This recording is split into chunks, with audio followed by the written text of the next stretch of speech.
indivisible, with liberty and justice for all. A prayer this morning will be offered by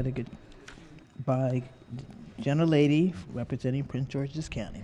Thank you, Madam Speaker. If everyone can bow their heads. This is another day, O Lord, and we know not what it will bring forth, but make us ready for whatever it may be. If we are to stand up, help us to stand bravely. If we are to sit still, help us to sit still quietly. If we are to lie low, help us to do it patiently. Amen. Amen. Quorum call. Madam Speaker.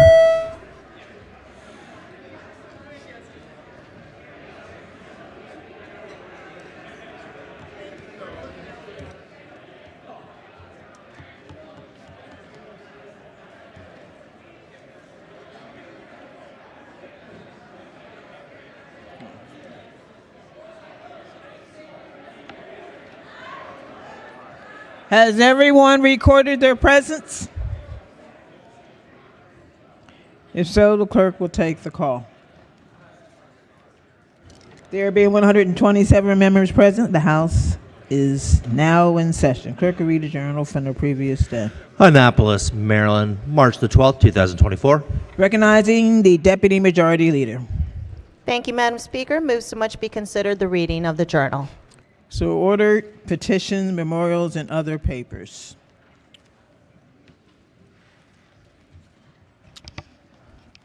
Recognizing the gentleman from the Eastern Shore.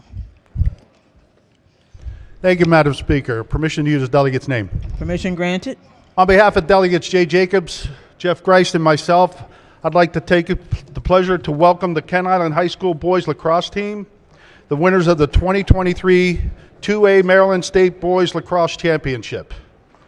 This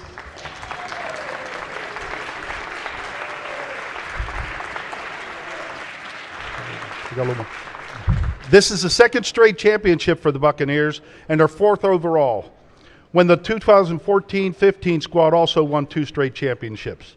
Please join me in congratulating the Kent Island boys lacrosse team, head coach Robert Woolley, athletic director Katie Beaton, and accepting the resolution on behalf of the team are Tucker Claxton and Michael Quinn. Thank you. Will the reading clerk please read the resolution in full? Be it hereby known to all that the House of Delegates of Maryland offers its sincerest congratulations to the Kent Island High School 2023 Boys Varsity Lacrosse Team in recognition of your hard work and devoted teamwork all season in winning the 2A Maryland State Boys 2023 Lacrosse Championship. The entire membership extends best wishes on this memorable occasion and directs this resolution to be presented on this 21st day of March 2024.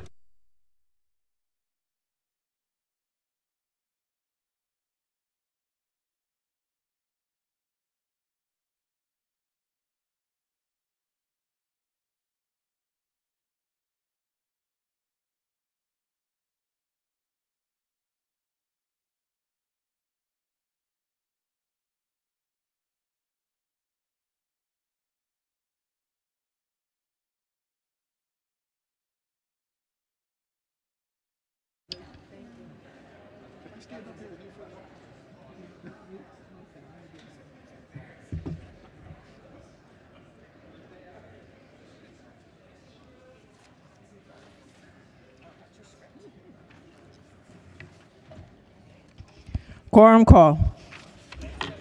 Madam Speaker.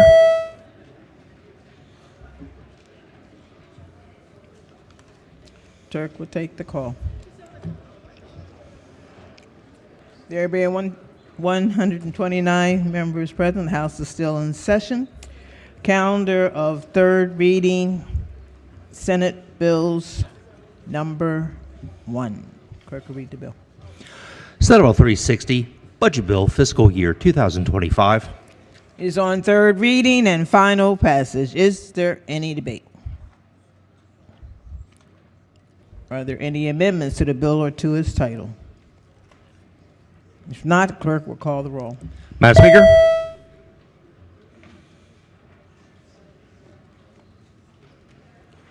Has everyone recorded their vote? Does anyone care to change their vote? If not, the clerk will take the call. There being 121 votes in the affirmative, Senate Bill 360, having received a constitutional majority, is declared passed. Clerk will read the next bill. Senate Bill 362, Budget Reconciliation and Financing Act 2024. It is on third reading and final passage. Are there, Madam Speaker. just a minute.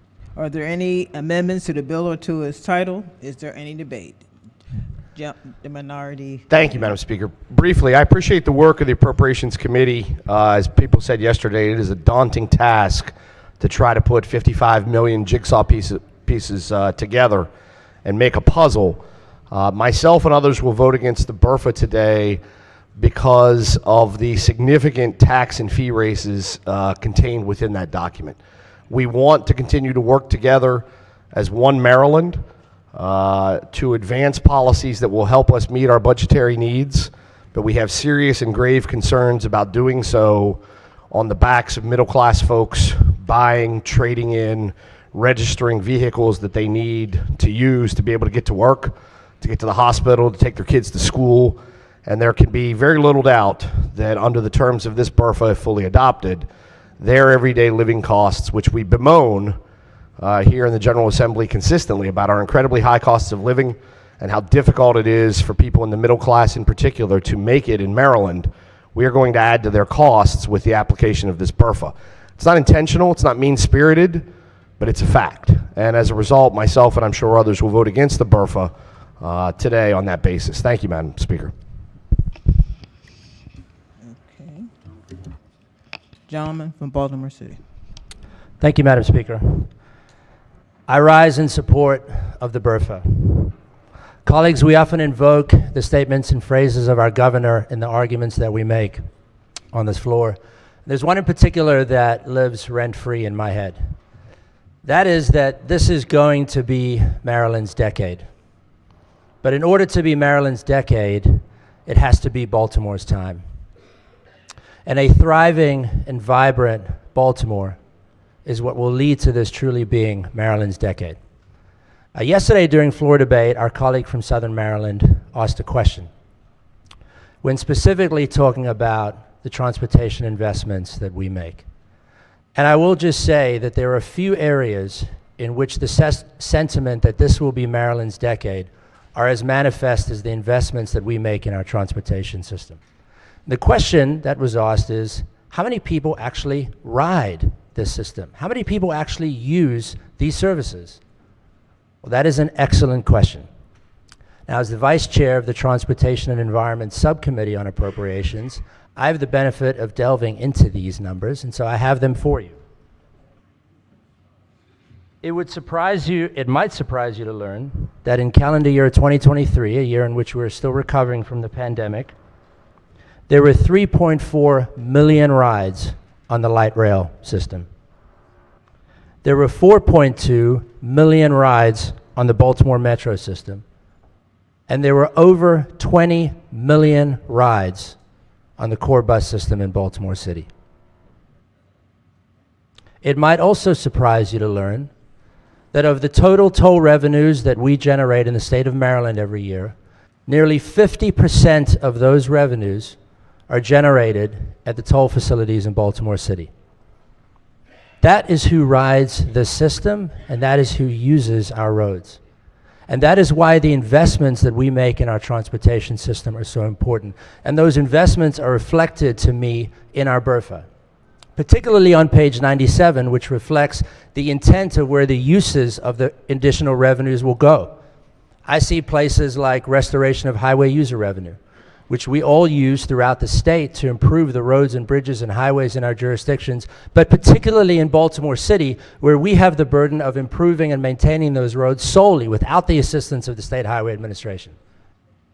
I see restoration of funding to the LOTS program, the Locally Operated Transit System program, which supports in Baltimore City the Charm City Circulator and the Harbor Connector. I see restoration of MTA operating service, which will ensure that those trains and those buses run on time, frequently and reliably. I see restoration of state of good repair funds, which will ensure that the system is maintained and operated safely and well in a state of good repair. And I see funding that can go for capital sources to improve and expand upon the system and compete for those precious federal discretionary dollars that will allow us to maximize and leverage our state taxpayer dollars. And I see funding that can go to the continued design, engineering, and planning of the Baltimore Red Line system, a once-in-a-generation transformative project for the entire Baltimore region and the state of Maryland. That is why I am voting green on this BRFA. Because when I look at this document, I see the investments reflected in our people and our infrastructure to move our region and our state forward. When I look at this document, I see that it is going to be Maryland's decade, and I see that it is going to be Baltimore's time. Thank you, Madam Speaker. Gentleman from Baltimore County. Thank you, Madam Speaker. Very briefly, there's one statement that lives rent-free in my head, and that's the promises of the governor and the legislature not to raise taxes. And not only have we done that in this first year via hundreds of fee increases, now via this BRFA, we have hundreds of millions of dollars of tax increases. I don't think this is in step with a growing middle class in this state, and it most certainly is not in step with what the voters want, and that's why I'll be read today. Chairwoman from Thank Ways you, and Means. Madam Speaker. And I rise today in support of the BRFA because this does grow the middle class. I want to start by thanking the hard work of the Chair of the Appropriations Committee, the Chair of Environment and Transportation, and the hardest working two subcommittee chairs that I know who did an amazing job yesterday on the floor. But I rise, of course, to talk about the children in our state, the most precious residents that we have. In 2020, this body made a commitment, and some of you all weren't here at the time, but we made a commitment when we passed the Blueprint for America's Future. And I rise because this BRFA supports that through some of what's in it. That commitment includes the promise of preparing all of our children, regardless of their zip code, regardless of where they live.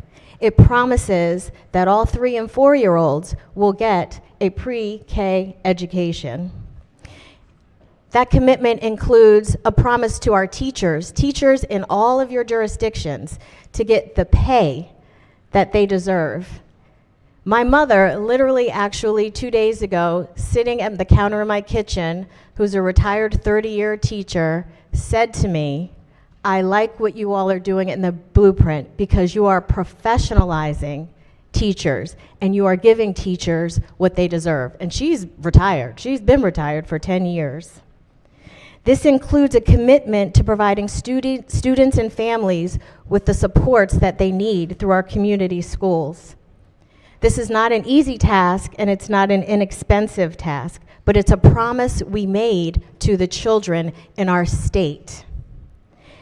An opportunity for a world-class education can change the lives of families, it can lift up communities, and it will create a world-class workforce for our state, and that will absolutely increase the middle class. Madam Speaker, I'm supporting this BRFA because I do not believe that we should pick winners and losers with our children, and depending on the zip code, that determines the quality of your education. Thank you, Madam Speaker. Gentleman from the Eastern Shore. Thank you, Madam Speaker. This year's budget was balanced really on taking away $500 million out of the rainy day fund. Make no mistake about it, this BRFA, what it's doing is it's helping transit. And I appreciate my colleague on appropriations making that point. That's exactly what this BRFA does.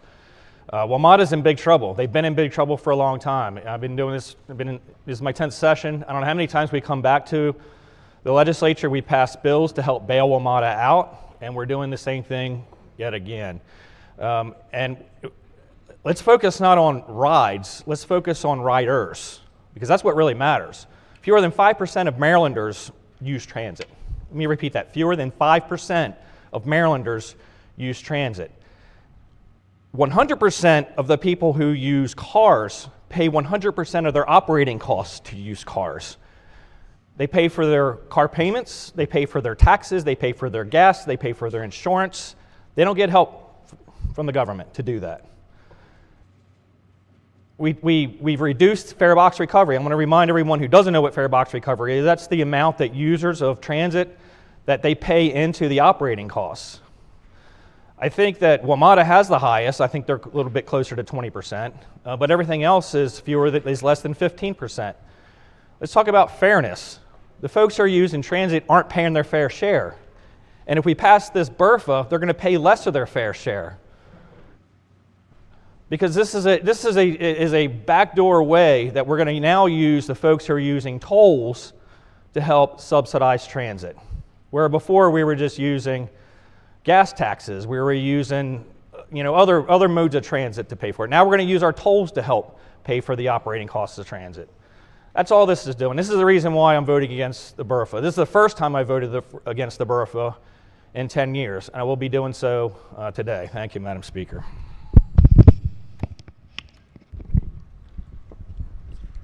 Gentleman from St. Mary's. Thank you, Madam Speaker.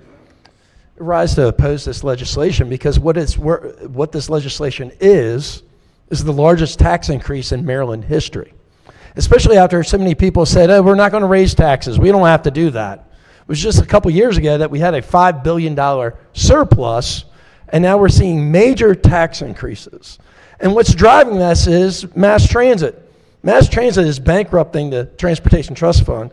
Gentleman from Baltimore made some comments about how many people were riding, how many riders we had. I think the numbers were 3.4 million trips. Those trips were subsidized at 92%. 92%. There was an article in the Shepherdtown Chronicle talking about when MDOT went to cut the line going out to West Virginia. It said the average salary of the riders riding that train, $150,000 a year. Make $150,000, but then we're going to subsidize their transportation costs at 92%. Gentleman from Carroll County, I want to echo, that was an excellent floor speech, talked about fairness. What is fair about subsidizing people's transit at 90-some% while putting the backs of everybody else trying to get to work? Less than 5% of the population uses this. Shouldn't we be catering to the other 95%? My citizens would want me to vote red to this bill. I would urge everyone to do that, and I can't wait to see the mass exodus off the floor when this vote comes. Thank you, Madam Speaker. Chairman, Environment and Transportation. Thank you, Madam Speaker. I really appreciate all my colleagues' concern about transit. The gentleman from the Eastern Shore talked a lot about WMATA. I have to say, I probably shouldn't admit this, this BRFA actually doesn't do anything for WMATA because the governor took care of that in his budget as introduced. So this BRFA does not support WMATA. It does support the rest of our transportation needs, and that means roads on the Eastern Shore, also locally operated transit systems on the Eastern Shore. It means commuter buses in Southern Maryland and roads in Southern Maryland. It means a lot of road money, I think to the tune of $50 or $60 million a year for Baltimore City, as well as all the Baltimore City transit programs. But I want to talk a little bit more broadly about transit because I know it's a really popular topic on the floor, which maybe is why I come back here year after year. The benefit of transit is not just to the individual rider. First of all, anybody who gets on a bus or a rail car is one less driver on the road in front of another driver, right? It eases traffic congestion by diverting people off the road. And actually, we know from the Maryland Transportation Institute that if you just remove a relatively small percentage of drivers from the road, you ease a lot of congestion-based gridlock. Well, by the same token, if you add a relatively small amount of drivers to the road, you will increase the congestion-related gridlock. So the 5, 10, 12%, and it varies depending on what part of the state you're in, of commuters who use transit, benefit the people who don't and are also trying to get to work. Now, there's also the obvious environmental benefit, right? I mean, I think it's pretty obvious that 40 people on a bus is better for the environment than 40 cars, especially because I know you all aren't adopting zero-emission vehicles as quickly as I'd like. And then finally, the economic benefit is significant. In Montgomery County, about 2% of the land is within a half mile of a metro rail station, so just the rail side. But 30% of the jobs are there. Well, why is that? That's because those are the areas where economic growth is concentrated. Because when Amazon says drivers, the benefits of transit are much broader than that, and that is one of the reasons that I will be supporting Baltimore City and Southern Maryland and Eastern Shore and all the rest of the state by voting green on this Budget Reconciliation and Financing Act. Thank you, Madam Speaker. Madam Speaker. Gentleman from Montgomery. Thank you, Madam Speaker. Unlike the federal government, we have a responsibility of balancing our budget. And the reality of it is that we can't cut our way to a balanced budget, and we can't austerity our way to a strong economy. It requires investments in very key sectors of our economy, from education to transportation, as was mentioned during this debate, all of which I support. Because when we invest in education, we are ultimately investing in a strong economy, both now and well into the future for our state. And when we invest in transit, we're also investing in economic development, because economic development is really an umbrella term, and what falls underneath that is all of the important investments that we have to make, from housing to education to transit to public safety and all of that. And so what this bill does is ensures that we're making those investments, but it finds the way for us to pay for those investments. And what we don't want to talk about, and we don't talk enough about, not just in this body, but in state capitals across our country, is the fact that we have a very regressive tax code. And too often, we put people in a position where we ask them to choose this false choice of, well, do you make cuts? Or do you disinvest in certain communities? Do you cut back in certain areas? When we all know that the money to fund these priorities exist, we just have to enact the policies that would allow us to pay for these important priorities and services that all of our constituents rely on.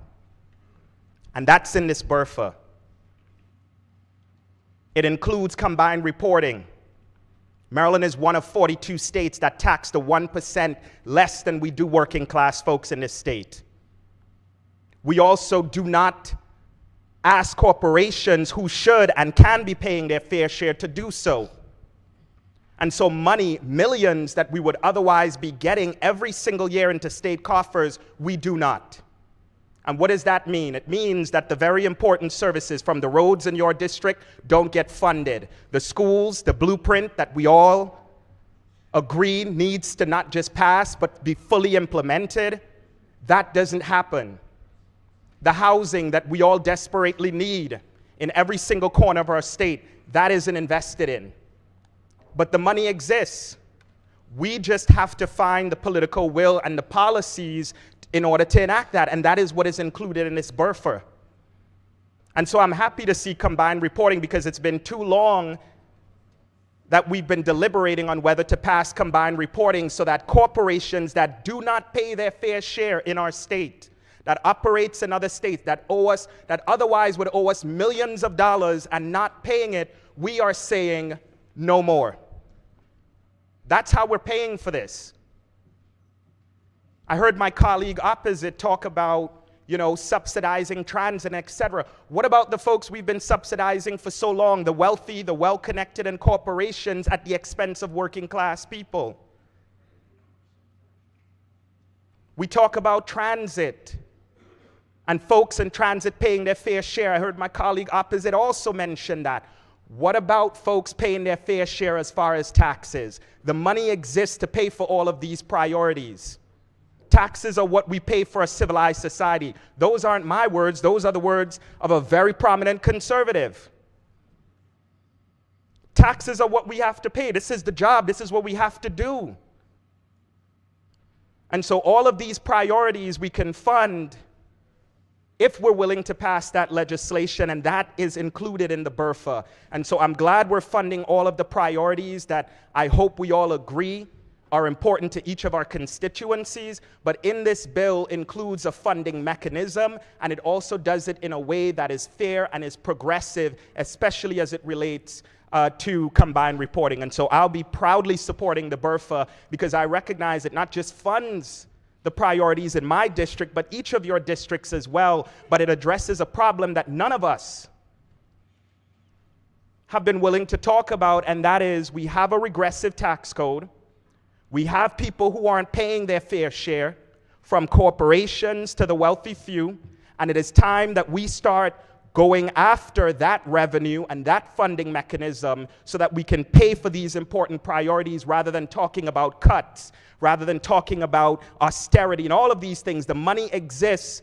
We just have to find it, and we found some of the ways to pay for these priorities. Thank you, Madam Speaker. I'll be voting green. Madam Speaker. Madam Speaker.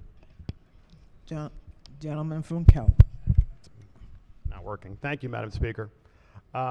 Appreciate the opportunity to speak on this.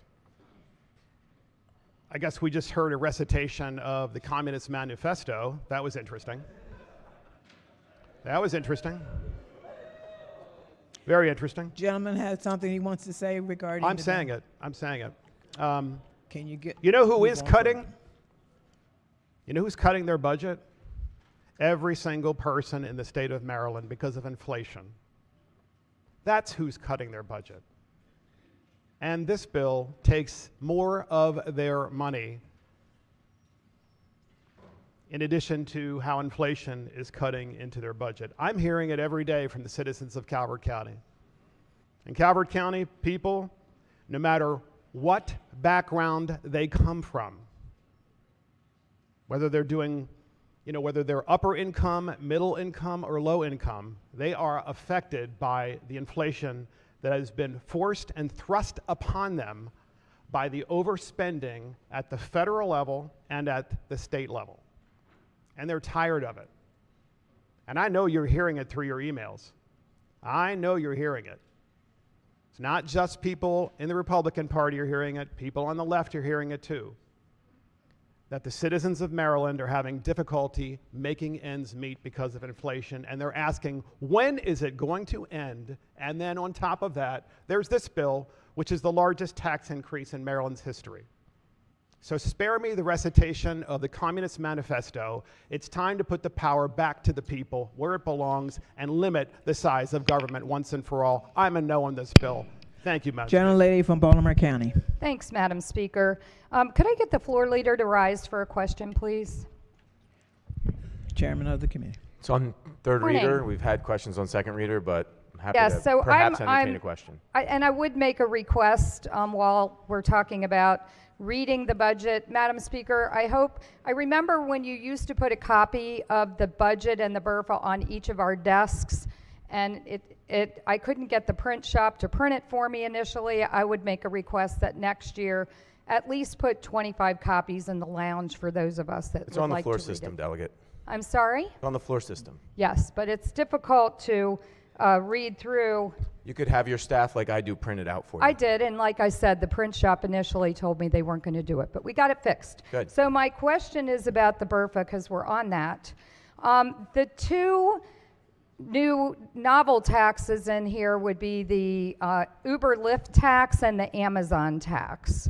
I think they're on page 43 and 44. There's no Amazon tax in here.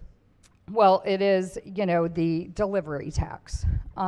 So both of those new taxes, are they inflated with CPI every year? I'll defer to the the standing committee chair. Thank you. Mr. Chairman, Madam Speaker. Yes, go ahead. So just to clarify, the delivery fee, which is a fee that's done in Colorado, Minnesota, is not in the BRFA. It wasn't a piece of legislation that I introduced. It was not introduced in the BRFA. I don't know if there's some residual language in there, but there is no fee levied on delivery. The Transportation Network Company impact fee. Yeah, What so is that? Transportation network companies are the ride hailing. I think you referred to Uber and Lyft. Okay, Uber Lyft tax. I'm sorry, Delegate.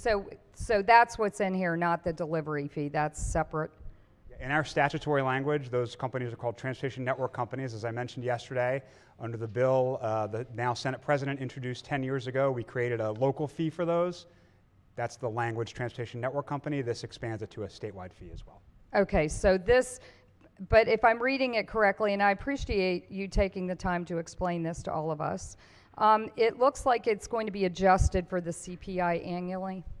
That's correct. Actually, the gentleman from Carroll County had an amendment on this yesterday, so we also talked about it at some length yesterday. There are two policies in this BRFA, if you'd like me to explain, that are tied to CPI. Yes, please do. Okay, one is the one you just highlighted, and the other, as I mentioned yesterday, is one that you might like more, I don't know. It's the surcharge on zero-emission vehicles that add on to their registration an annual fee that would also be tied to CPI. And as you know, we have existing law on the motor fuel tax on that issue. Okay, thank you so much. I appreciate that information. And I would just like to point out that when the gas tax goes up everywhere July 1st across our entire state, making us, I think, the second or third highest gas tax in the nation. And last summer when that happened, the governor, to cheers of many of us, came out and said it was wrong and he was going to put an end to that. And I'm really disappointed that we have not seen that come to fruition yet. Potentially in next year's budget, we will put an end to increasing the gas tax every year. But I think it's wrong to tie taxes to the CPI. Every time a legislator wants to have a tax increase, we should have to vote on it. And for that and other reasons, I too will be voting against this bill. Majority Leader. Thank you, Madam Speaker. Colleagues, I want to take this back to basics. It's been said by some of our colleagues, our partners in government, that this was a bread and butter session we were having, back to basics. That's exactly what this is. And the BRFA at the moment is the most important vote you can take to be in favor of education and transportation funding. That is what we are talking about.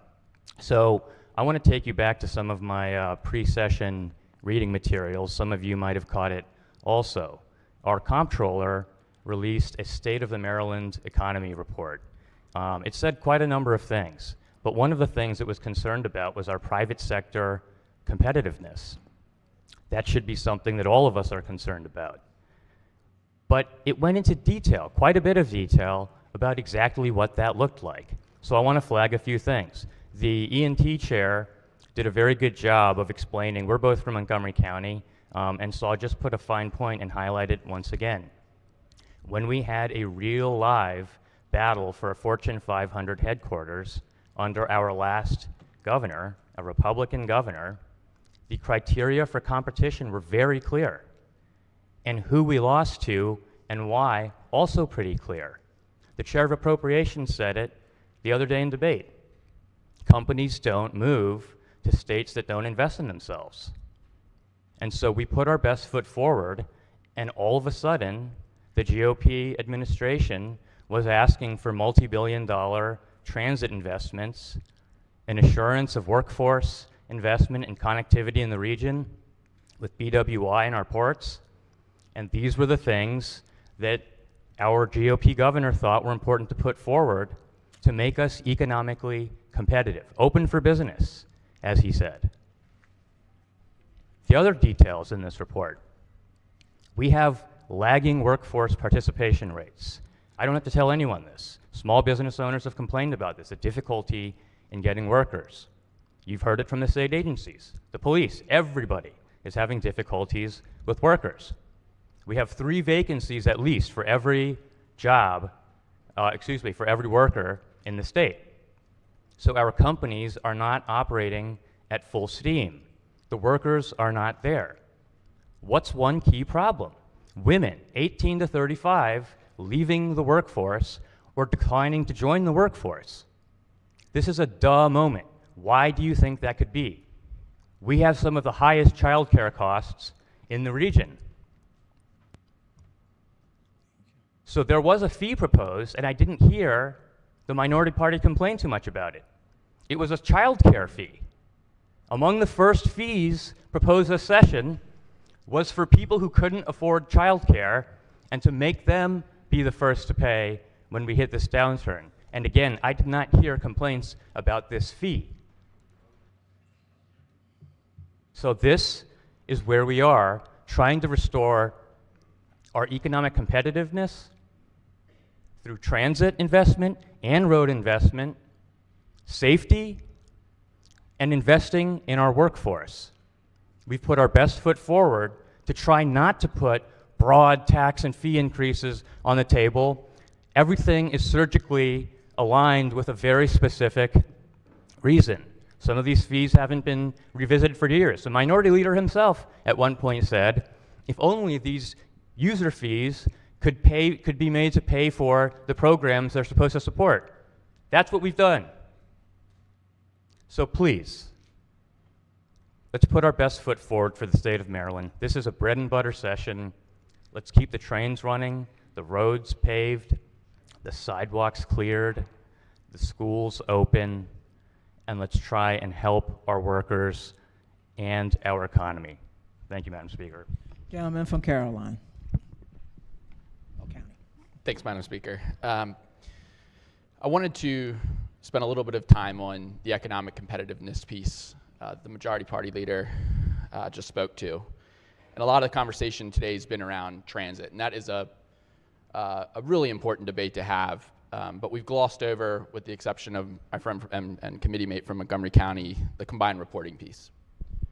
And on Tuesday night, I had an opportunity to attend the World Trade Center Institute's annual awards gala. And at the awards, this is something that this body supports. We have, I believe, a member on as an ex officio member, and the governor spoke. And we're in a unique space here where the governor and the minority party have a very similar view on some of the tax increases that we're looking at in front of us with this BRFA. When I think about combined reporting, and when I think about what the governor said on Tuesday night, was really, I think, profound, which was the state of Maryland over the last couple of decades has been asset-rich and strategy-poor.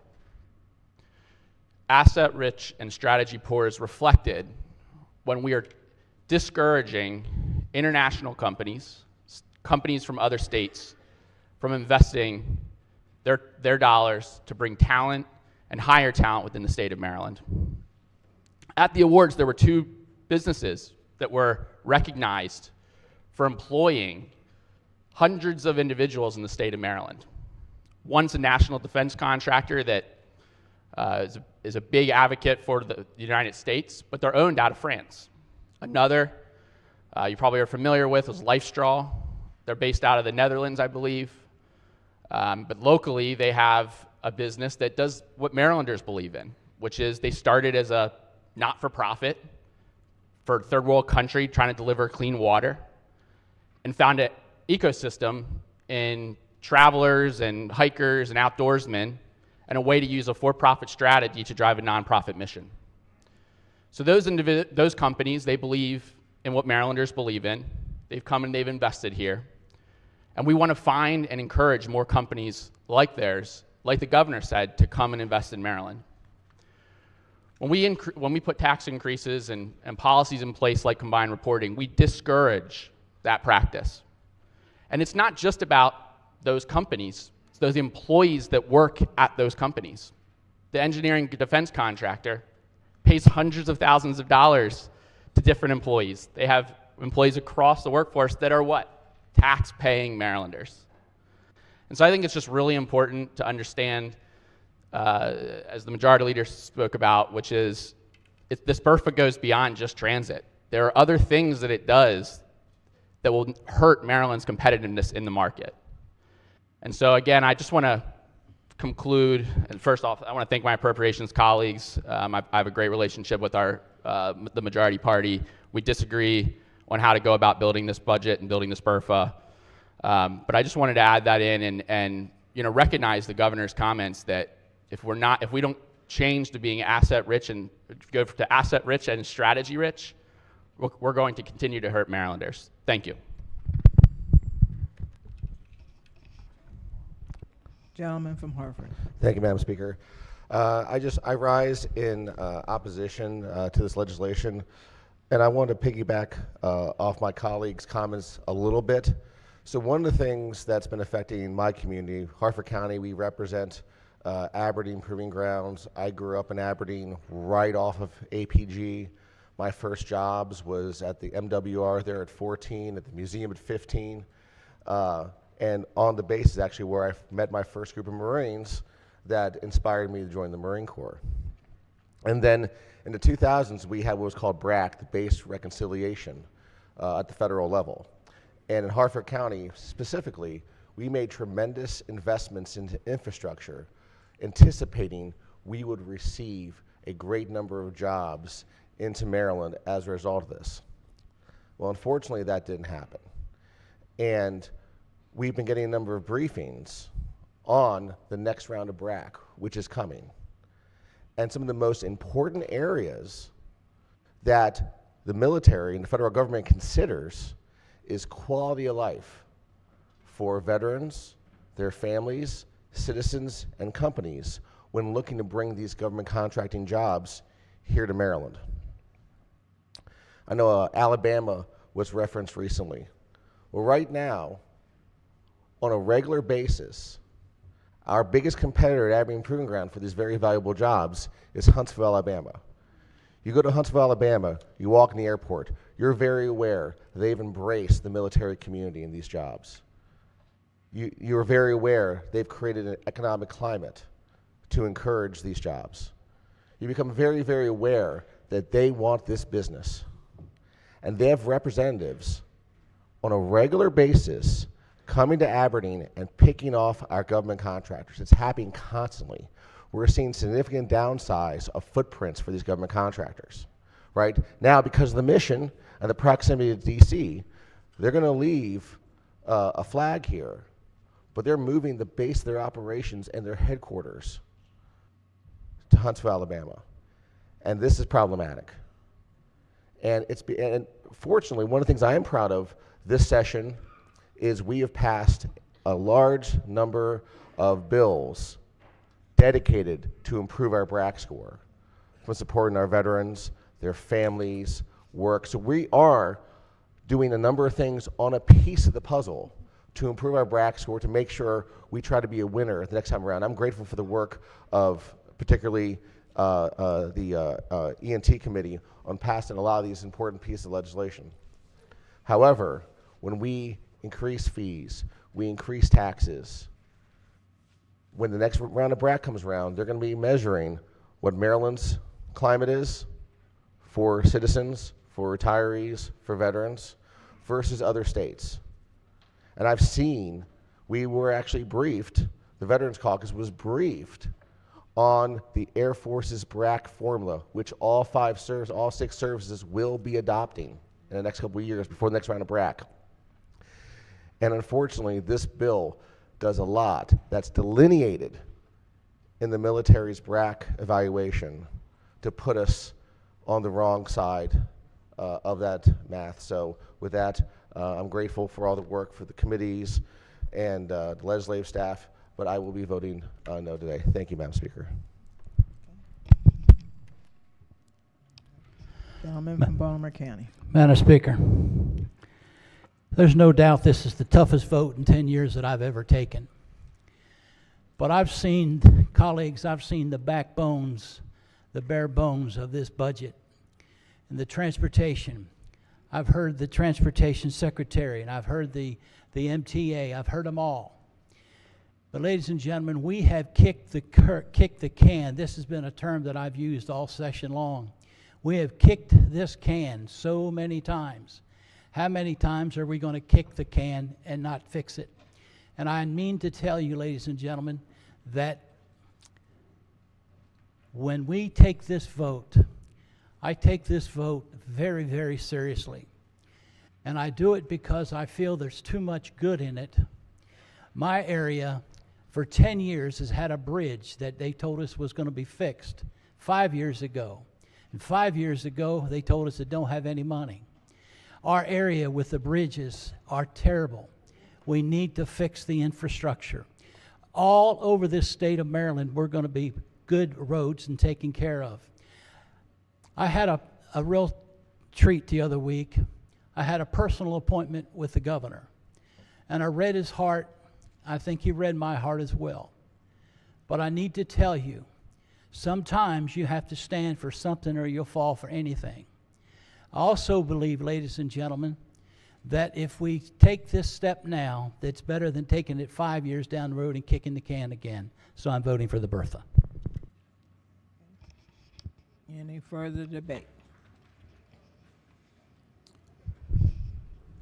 Are you? Okay. Thank you, Madam Gentleman Speaker. from Western Maryland. Wasn't sure if you're I'm just sorry. stretching or. Thank you, Madam so- Speaker. Okay. I don't usually do this, so it's a strange experience for me. I'll be voting against the BRFA for the reasons cited by the minority leader so eloquently and some of the other people that spoke.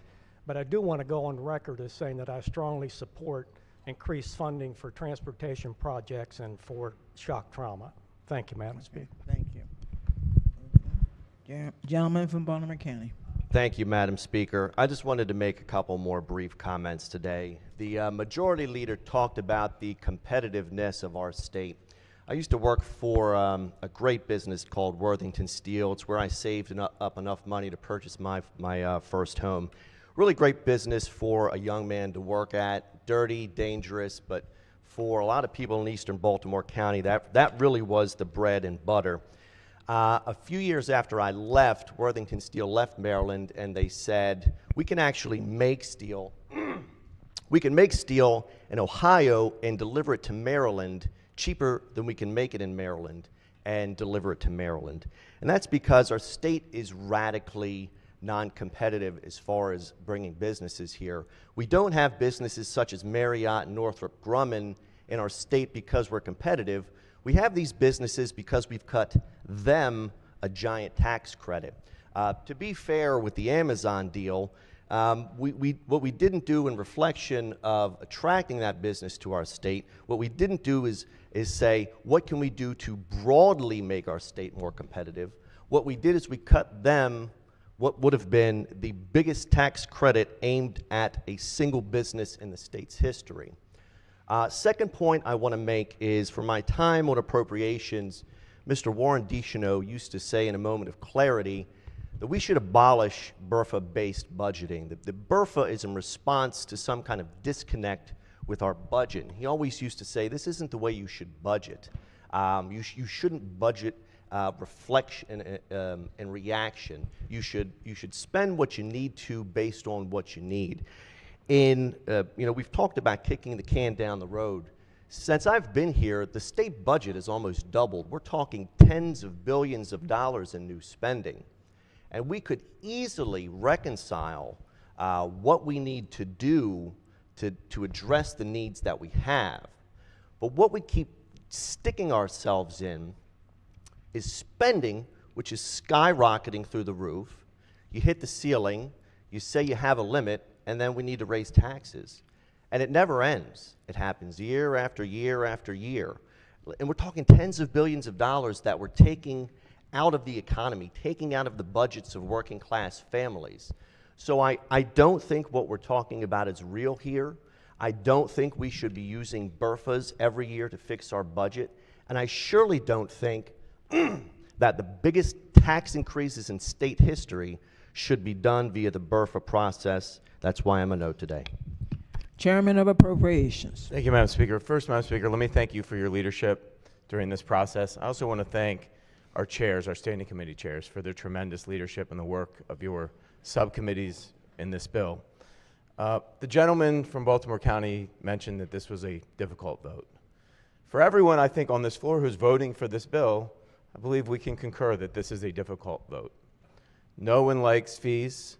I do think the corporate tax loophole is a little easier for many of us, but certainly no one likes fees. But what's harder is what we see that the gentleman pointed out on Appropriations Committee every day. What would be harder would be turning our backs on yet another generation of children, turning our backs on the promises that we made on yet another generation of children in public education. What would be harder is explaining to families why they're stuck in traffic and they can't get to daycare to pick up their child because we have a failing transportation system. What would be harder is explaining to families why their roads and bridges are failing and they have their car in the shop because it's damaged, because we don't have an adequate and safe transportation system. That would be harder. Madam Speaker, we come here to make hard choices, and this is one of them. This is one of them. I urge a green vote on this BRFA because the harder choice is turning your back on children and a failing transportation system. Thank you, Madam Speaker.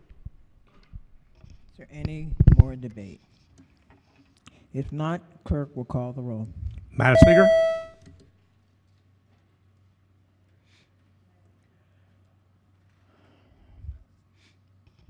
Has everyone recorded their vote? Does anyone care to change their vote? If not, clerk will take the call.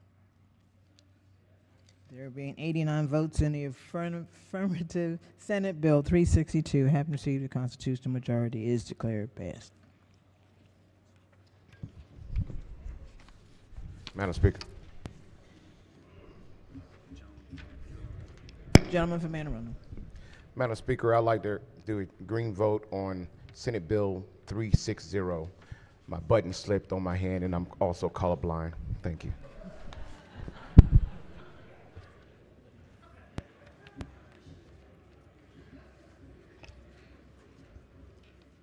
Okay, anybody else? Letters of reassignment. The clerk will read the letter. Senate Bill 100, reassigned to Judiciary.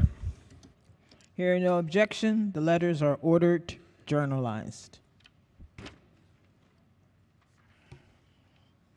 That ends the work at the desk.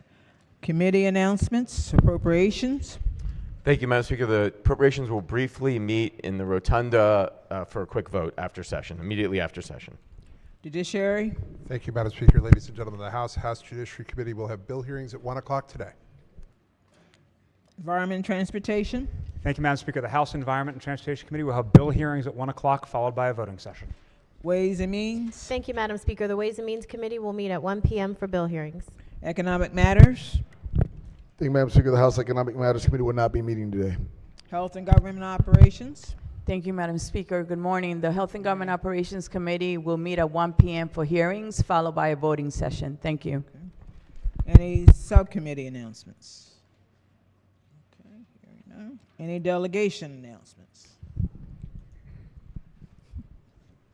Prince George's.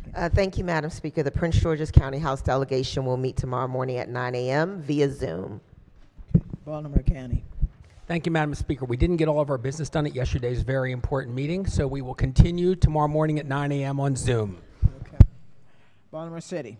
Thank you, Madam Speaker. The Baltimore City delegation will not meet tomorrow morning. Okay. Anne Arundel.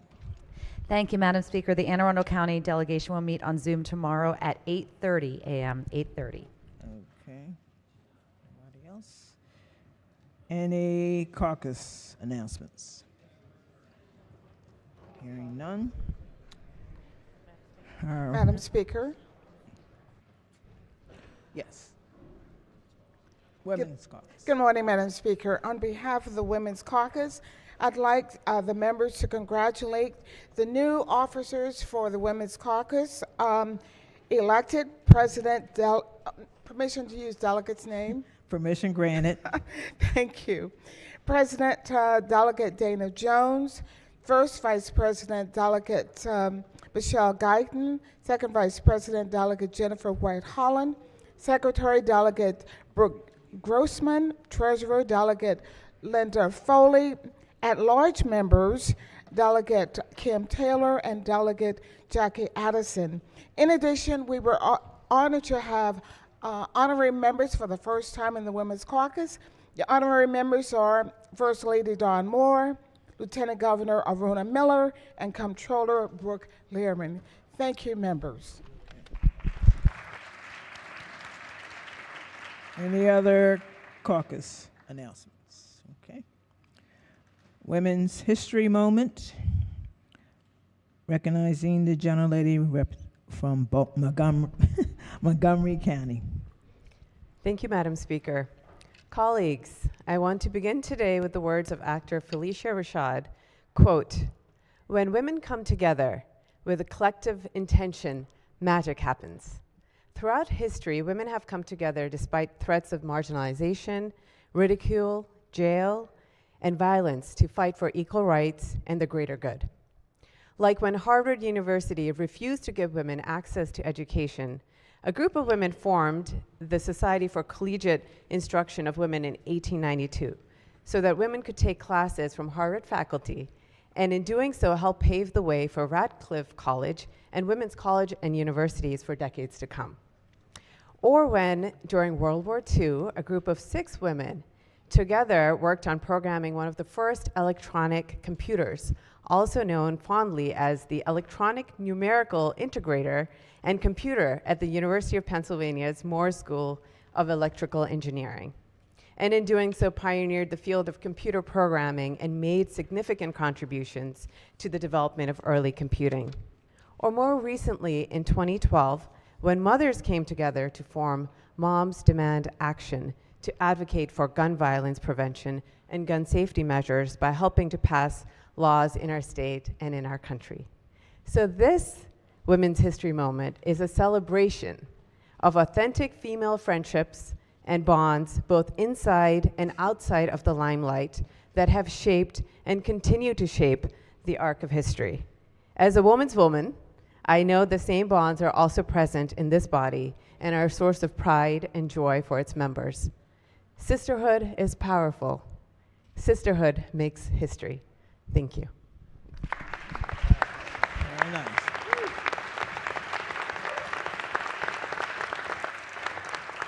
Very nice. Any personal or guest announcement? Gentlelady from Baltimore County.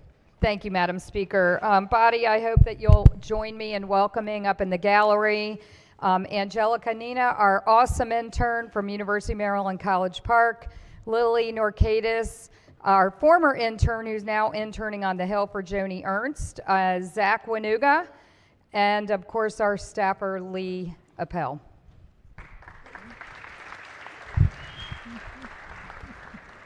Madam Speaker. Gentlelady from Frederick. Colleagues, I would like to introduce a very dear family friend, Neil Donnelly, who is also with Frederick's very own, On Our Own, that is a peer recovery unit. So please welcome them. They are in the front gallery.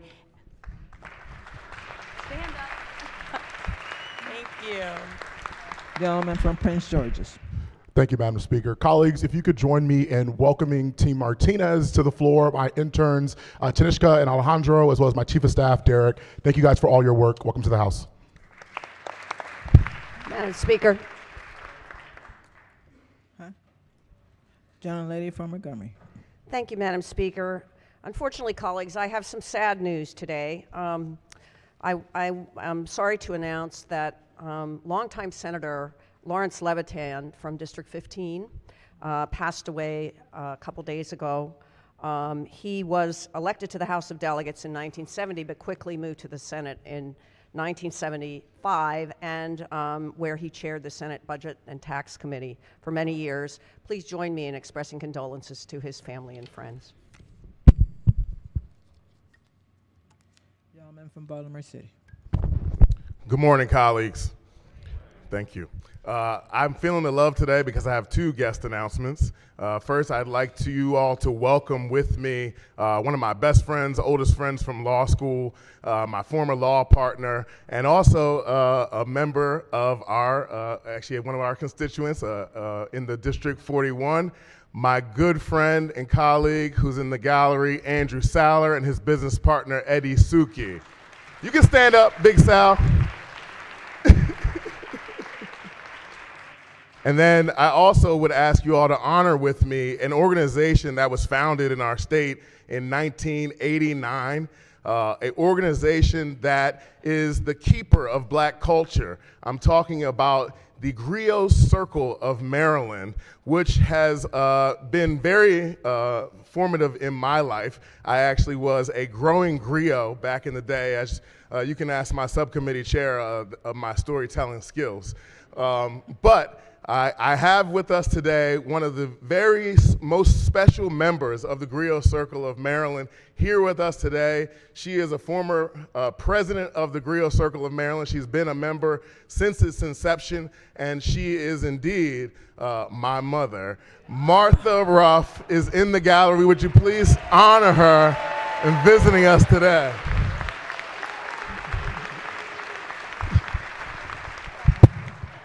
Gentleman from the Eastern Shore. Thank you, Madam Speaker. I too have a couple of people I'd like to mention. I'd like the body to welcome my intern from Washington College. She's a long line history person over there. I have a bunch of them over the years. Anastasia Becker. And also, I think we have my one of my district mates, staffers up there, Dan Granzo. Please stand up. Welcome. Thank you.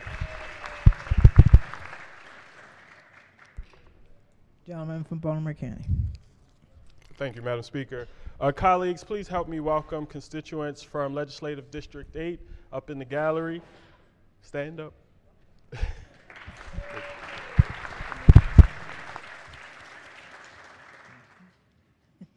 Speaker Pro Tem.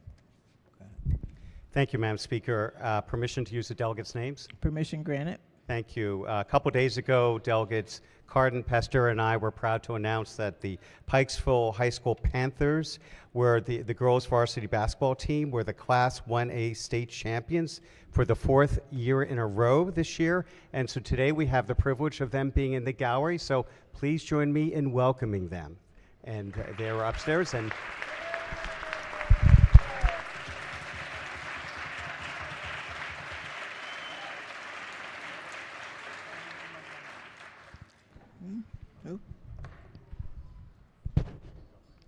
Gentleman from Montgomery. Thank you, Madam Speaker. Colleagues, just a reminder about the annual House Freshman Democrats party this evening at Metropolitan Lounge. All of you are invited. The original invitation said 9 p.m., but you are welcome to come earlier as soon as your committee dinners are over, and the party runs until whenever the venue kicks us out. So we hope to see you there. Thank you, Madam Speaker. Any other? Madam Speaker. Gentlelady from Howard.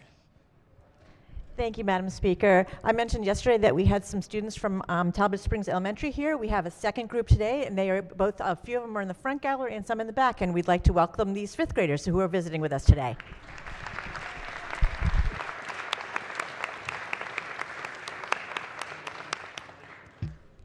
Madam Speaker. Gentlelady from Prince George's.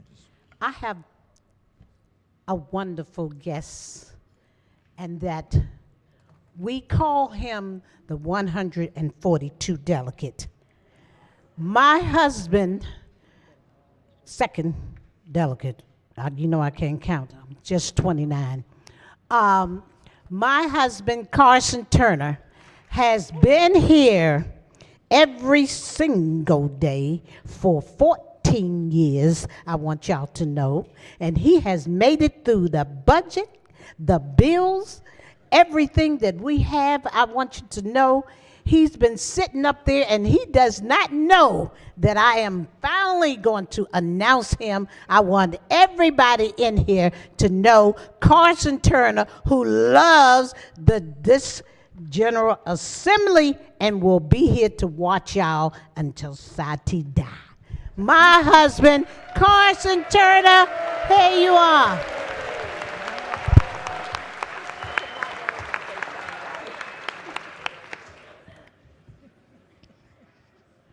Gentleman from Baltimore County. I really should have gone before the good delegate from Prince George's County, I believe. I do have a good friend in the gallery. He's visiting us from Philadelphia. His name is Tommy Cristaldi, and I just want you to welcome him, please.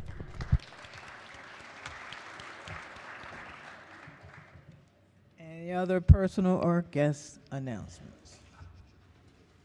Okay. Pages, you come forward. You come on down, you sunshines. Oh, what a wonderful week we have had. Look at them, y'all. Oh, aren't they beautiful? Look at all of them. You know, we're going to do this today wonderful people, delegates. I'm going to announce all of my sunshines that's been with us, faithfully helping all of y'all for this short week. And I'm going to announce you, you know the drill. When I announce your name, I want you to step up and wave to your favorite delegates. Are you ready? Here we go.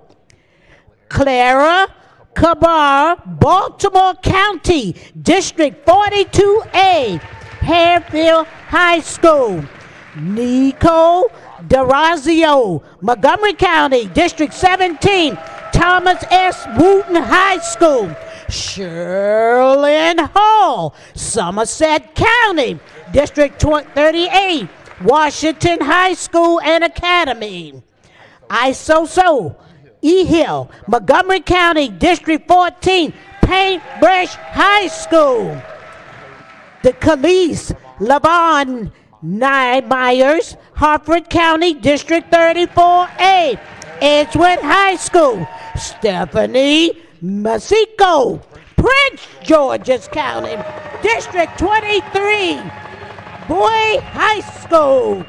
Celeste Murillo, Baltimore City, District 45, Mervo Technical High School. Nathan Pocock, Carroll County, District 10, Gersa Academy. Manir Scott, guess what? Prince George's County, District 26, Crossland High School. Angeline Shue, Montgomery County, District 39, Richard Montgomery High School. All right, I think I got you, sunshines. Y'all are so beautiful. You ought to all be in Hollywood, but you're in Annapolis with us. Okay, thank you very much. You can have a seat, okay? Thank you, Madam Speaker. I'm going to be good today to all of you wonderful people who has not come to see me in 205. But guess what? I'm still going to get you. Okay, all right. Thank you, Madam Speaker. From Protocol Chair, Delegate Turner. Okay, thank you. I don't know which hat you're wearing, but. Thank you, Madam Gentlemen, go Speaker. ahead.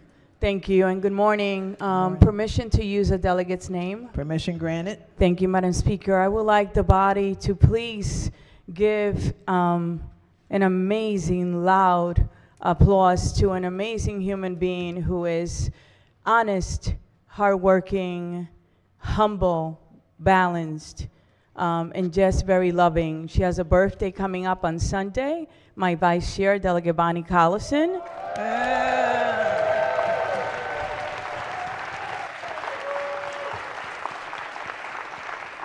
And I hope your birthday is blessed. Thank you, Madam Speaker. Thank you. Okay. And she's open now. Okay, quorum call. Madam Speaker. Has everyone recorded their presence? The clerk will take the call. There being 131 members present, the House is still in session, recognizing the majority leader. Thank you, Madam Speaker. Colleagues.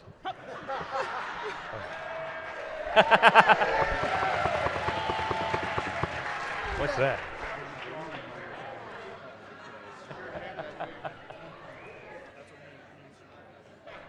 That's an odd thing to juxtapose with what I'm about to say.